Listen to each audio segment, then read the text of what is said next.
Going with this because it's minty, and since it's been a long time, I'm gonna use this instead of this one. But yeah, I'm trying to work on just using clear shampoos because I do love this stuff. It leaves your hair super soft. This makes my hair so easy to detangle, and it smells really good. But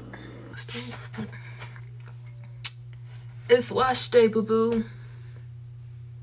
Natural shrunken shape. It is so heavy, y'all. Like, oh my goodness, it's so heavy. I feel like a stick of bread. Okay, my phone is probably ashy and greasy. But it is 2:52 in the morning.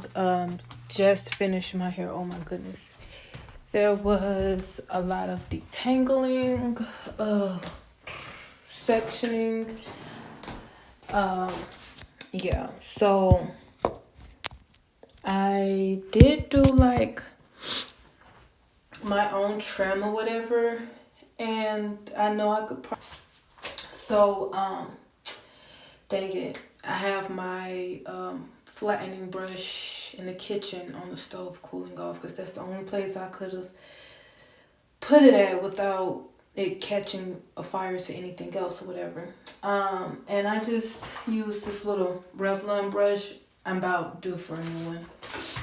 And I used this heat protectant. I seen this YouTube video where this girl was like basically spraying this on receipt papers and like testing it out with flat irons, and this was like the most heat resistant.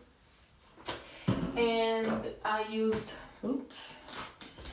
this oil right here, and I'm gonna show my hair with my back camera.